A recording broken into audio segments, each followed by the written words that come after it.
자, 책에도 이런 내용 문제 풀어보도록 하겠습니다. 자, 기출문제 위주로 풀어볼 건데, 자, 농지법의 세 번째 파트인 농지의 이용 파트입니다. 자, 먼저 요 문제는 이제 앞에 있는 내용을 문제를 낸 건데, 우리 농지 소유자가 농업 경영에 이용을 해야 되는데, 본업으로 농업 경영을 안 하고 있을 때, 그런 농지에 대해서 처분할 수 있는 농지법상 조치가 있죠. 자, 농업 경영을 안 하고 있으면 처분 의무 1년짜리 처분 의무가 있다고 통지할 수 있죠. 시군구가 농업 경영을 안 하는 농지 소유자한테 1년 안에 농지를 팔아야 된다. 안 팔면 처분 명령 6개월짜리 부과할 수 있죠. 1년 안에 처분 의무 이행을 안 하고 안 팔면 처분 명령도 부과할 수 있습니다. 6개월짜리 행정명령으로 처분 명령. 물론 이제 처분 명령을 어떤 사유가 있을 때는 유예할 수도 있고요. 또 처분 명령을 받은 사람은 농어촌공사한테 매수 청구할 수도 있었죠. 그래서 매수 청구권이라는 것도 있습니다. 그리고 처분 명령을 받고 또 6개월 안에 그 이행을 안 하고 계속 버티면 이행강제금을 1년에 한 번씩 부과하는 제도도 있습니다. 근데 대집행이라는 건 없죠. 대집행은 뭐 무허가 건축물 같은 걸 졌을 때 강제로 철거하는 제도이기 때문에 농업 경영을 안 하고 있다고 해서 대집행할 수 있는 사유는 되지 않습니다. 자, 이렇게 해서 대집행은 농업 경영을 하고 있지 않은 농지에 대해서 처분할 수 있는 조치가 아니다. 처분 의무 1년짜리 통지할 수 있고 처분 명령 같은 걸 부과할 수도 있고 또 경우에 따라서는 유예할 수도 있고 또 처분 명령 6개월짜리 받은 사람이 농어촌공사한테 매수 청구할 수 있고 또 매수 처분 명령까지 이행을 안 하면 이행 강제금 부과할 수 있지만 대집행이라는 절차로 강제 철거하는 절차 이런 것들은 정해져 있지 않습니다.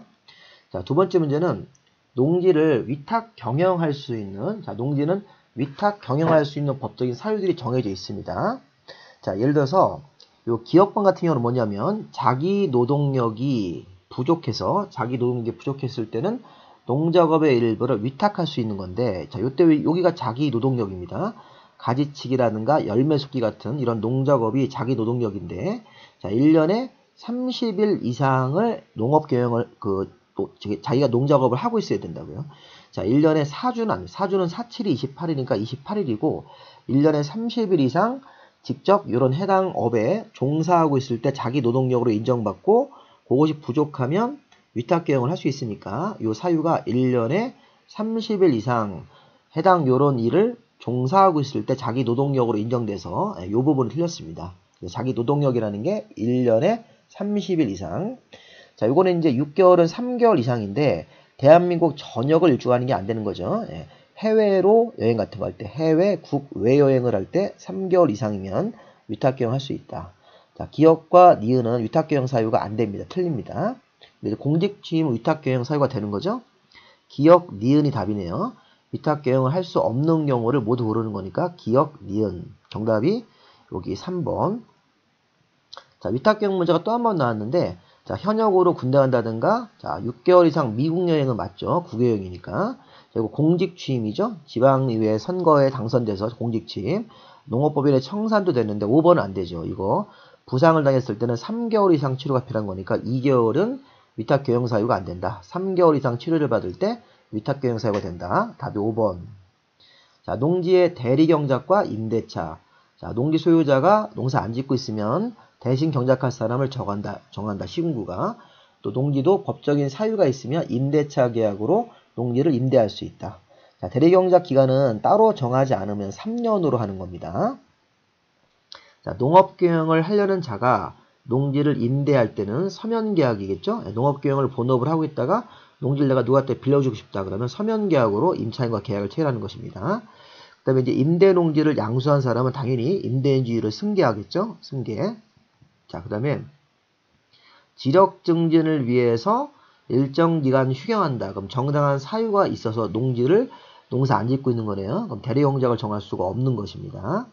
자, 그 다음에 자기가 농업 경영을 하기 위해서 농지를 갖고 있던 자인데, 자, 어떤 사람이 오더니 주말 체험 용농으로 쓰기 위해서 농지를 좀 빌려달라는 거예요.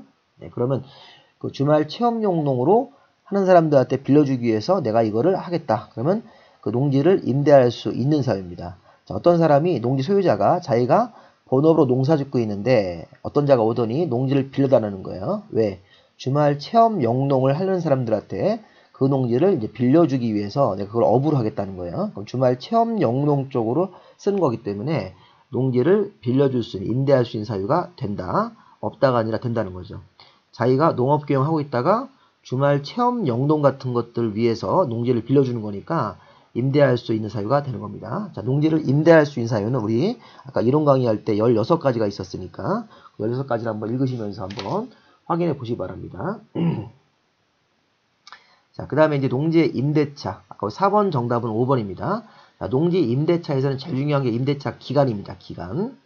자, 임대차 사유도 물론 중요하고, 자, 여기 1번에 틀린 걸 찾는 건데, 임대차에 대해서 60세 이상 나이가 들으신 농업인들은, 자, 이게 자기가 농업계형에 이용한 기간이 5년이 넘어가면 농지를 임대할 수가 되는 거죠.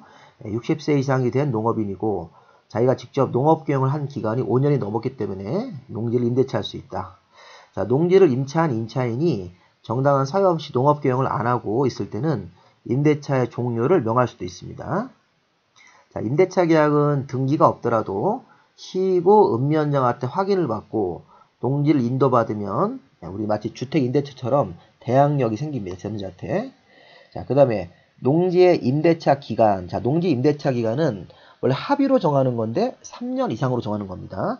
자, 임대인, 임차인 간에 합의만 하면 3년 이상으로 정하는 게 원칙. 그러니까 뭐 3년으로 할 수도 있고 5년도 할 수도 있고 7년도 할 수 있고 10년도 할 수 있는 겁니다. 당사자 간에 합의를 했을 때는. 근데 이제 그 임대차 기간이 지정 기간이 없거나 계약서상 임대차 기간이 없거나 3년보다 기간을 짧게 했을 때는 3년으로 하는 게 원칙인데, 자, 임대차 기간을 정하지 않았을 때, 그랬을 때는 3년 이상으로 하는 게 원칙인데, 다만 다년생 식물의 재배지나 비닐하우스라든가 온실 같은 걸 위해서 임차할 때는 5년 이상으로 한다. 이렇게 하는 거죠. 다시 한번.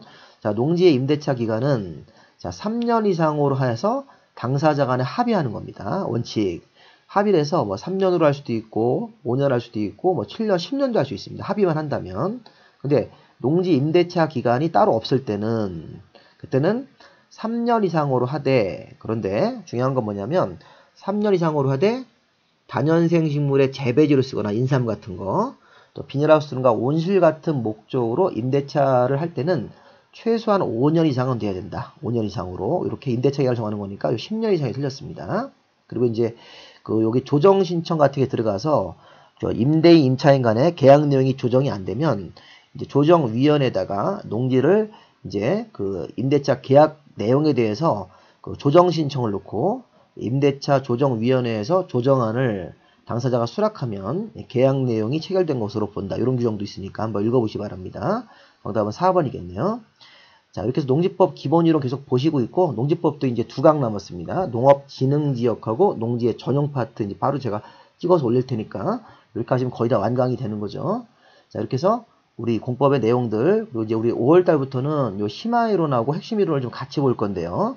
기출문제 풀다 보면 좀 어려운 것들이 있지 않습니까? 다시 한번 핵심 이론, 우리 지금까지 체계도를 열심히 공부했고, 그 다음에 심화이론 조금 봐야 되는데, 물론 이제 이 체계도 핵심 이론도 아직도 어려워하시는 분들이 많이 계십니다. 그렇더라도 조금 세부적인 사항들을 보기 위해서 이런 요약집 같은 것들이 필요하고, 요약집을 갖고 계시면 체계도 이론들은 다 우리가 파악할 수 있으니까 요약집을 좀 구입하시기를 권고드립니다.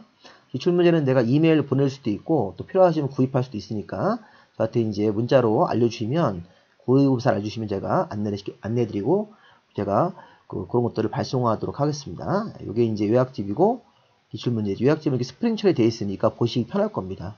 페이지는 한 200페이지 되는데 글자 크기가 크기 때문에 여러분들이 부담 없이 볼 수 있을 겁니다. 자, 이렇게 해서 농지법, 농지 이용 부분들 문제풀이 마무리하겠습니다. 자, 수고하셨습니다.